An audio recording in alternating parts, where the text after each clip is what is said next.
What's up, guys? I like doing these videos on the phone. It's quicker, it's easier, it's a little more economically friendly. I don't know. I just made up that last term.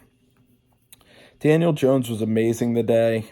Just a lot of fun watching him play the game. He was fitting balls in the tight windows, like whether he was playing against Cody Latimer or whether he was throwing to Shep.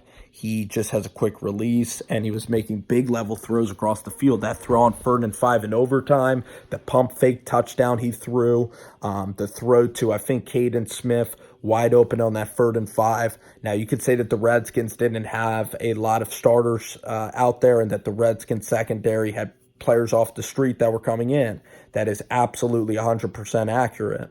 But this offense rolled today. The offensive line was fantastic. I mean, I saw Zeitler and Hernandez really great in the running game. Saquon Barkley at peak of powers. Golden Tate, Sterling. This offense was phenomenal, right? It was the greatest offense that I've seen. Best Giant offensive performance I've seen in maybe 4 years. No offense to Eli Manning, but maybe it was just the Redskins. Okay, Shurmur Shurmur had a good plan today. He called a couple of good plays. Consistently, this team has not been that explosive, and he misused timeouts at the end of the game again. You know, when Case Keenum was driving, you want to take timeouts there. If the Redskins score, then you would have a chance for a field goal. And in fact, the Giants, I think, took a Hail Mary from the 50, or they were going to trot out Rosas. But when the Redskins were going down the score to tying touchdown, and it was about a minute to go, and you have 3 timeouts, you might as well take those timeouts. Okay, because the Redskins want to score with as little time as possible. But as a Giants fan, you take those timeouts so that you get the ball back and you try to win the game in regulation. So Jones was really good. I'm happy to see Jones and Barkley, the young core of guys, Caden Smith. I'm happy to see the offensive line play really well. The run stopping is there. I see effort from Tomlinson and Dexter Lawrence. Leonard Williams. So in the middle of the defense, that's the Giants' strength. If you want to play right to the strength, they're very good at stopping the run in the middle of the field specifically. When there's reverses or anything involving a secondary player making a play, they are out of position, very out of position. DeAndre Baker on 3rd and 10 today in the first quarter of that game. DeAndre Baker literally played off of the guy and let him catch a 3rd and 10 when the Giants had all the momentum in the world, or when the Giants were playing so well they could have got it to a 3-and-out. DeAndre Baker in off coverage is an absolute train wreck. He doesn't know how to check the wide receivers whatsoever. And it's embarrassing and it's really frustrating because I want Baker to go use his hands and absolutely destroy the guys at the line of scrimmage, and instead we're playing the softest coverage. Jeremy Sprinkle today called it 3rd and 4. He called a 3rd and 4 play that literally a toddler could have completed. It was one of the worst defensive plays I've seen in all my life, was that 3rd and 4 where Jeremy Sprinkle literally sat down in a hole.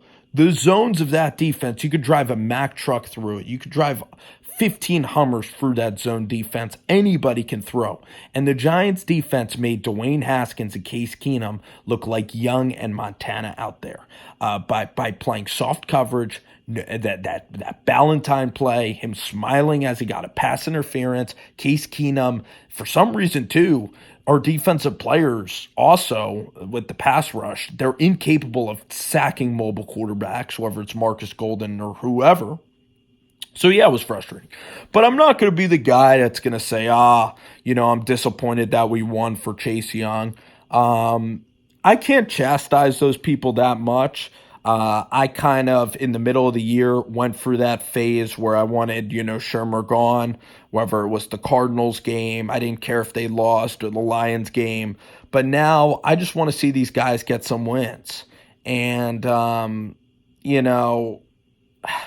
losing is just losing for one player. One player isn't going to fix a mess. And for all that, who knows? Like, Chase Young could be misutilized. He could get hurt. He could be a sensational player. And then if he's a sensational player, everybody will go back and complain about this game, right? And whatever. But maybe the Giants beat the Eagles. Maybe the Bengals take Chase Young. Maybe Chase Young goes back to college. Maybe Chase Young isn't that good. Maybe the Bengals trade out of their pick and somebody takes Chase Young. So Bengals can still trade with the Redskins or something, you know? Like say the Giants were at number 2, Bengals had the first pick, and the Giants were in the second pick. Somebody could go trade up with Cincinnati and get Chase Young anyway. You know, there's so many things that can happen. You know, Chase Young, what's going to happen? Chase Young could go smoke pot like Laramie Tunsil. Chase Young, one player that's not even a quarterback. So this Giants team, I'm a Gettleman guy, and Gettleman guys have to win. And I know that it always happens at the end of the year, but I like Leonard Williams. Dexter Lawrence I like. Carter I'm all right with. In terms of the linebackers, there's really none that are that good. Even Ryan Connolly made a couple of plays, but I'm not like doing bat flips over Ryan Connolly. Buffet is too old. We know that. Julian Love, I actually like a little bit more just because he's smarter. He's in the right spots more often. I like Sam Beal and Ballantyne actually. I'm willing to give those guys opportunities to play in this league under a different scheme. And we're going to have free agent money. The offense played well today. And it's just about, could Shurmur possibly hire a defensive coordinator that's worth the shit? But Shurmur at the end of the games plays like such a P word. Not taking those timeouts, playing to lose. There's just no heart. There's no fire with Shurmur. And we're just going to get pissed off next year if Shurmur is back. I'm sure you can find an offensive coach that could call up a game plan to defeat the Redskins with Daniel Jones as their quarterback. So I'm not flipping out over the 5 touchdown. I mean, I like that Jones did well. I think Jones has potential. I like Saquon Barkley. I really do like Caden Smith, Hernandez Zeitler. I like the team. I'm ready to see it coached by another player, and I'm willing, or another coach, and I'm willing to let Dave Gettleman stick this out. I really want to see Gettleman stay. So for Gettleman, I want to see Shurmur win that last game of the year emphatically, so that Gettleman stays. And you know what? If Shurmur has to stay, but we get to have more Gettleman drafts, screw it. Then I'll have to stick with Shurmur. If Matt Rule wants to come coach the Giants, then screw Gettleman. I'll take Matt Rule. He's that special. But if it ain't Matt Rule, right, then who do you think, right? You think Lincoln Riley's going to go live in the Northeast when he's never lived in the Northeast before? You want to dump Dave Gettleman for a Ron Rivera?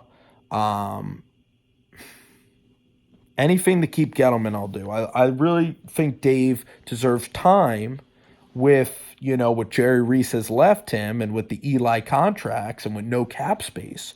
I really think Dave Gettleman deserves more time to continue to build his project. That's what I'm saying. So it felt good to see Jones in this offense roll, to see the O-line play to its capabilities, and to see Saquon Barkley. So Shurmur, still very out on him, absolutely. One game's not going to change it. But if there's no good candidates, if Rivera, if Rule especially says no, then Shurmur can continue to be hired by the team. You bring in a defensive coordinator. You let Gettleman continue to draft. You try to go maybe 8-8, 9-7 next year, and then the job gets even more attractive, and then you spend an entire year recruiting your next head coach. So let's see what the ownership does. But I like the game. I like the win. I'm telling you, I like to win.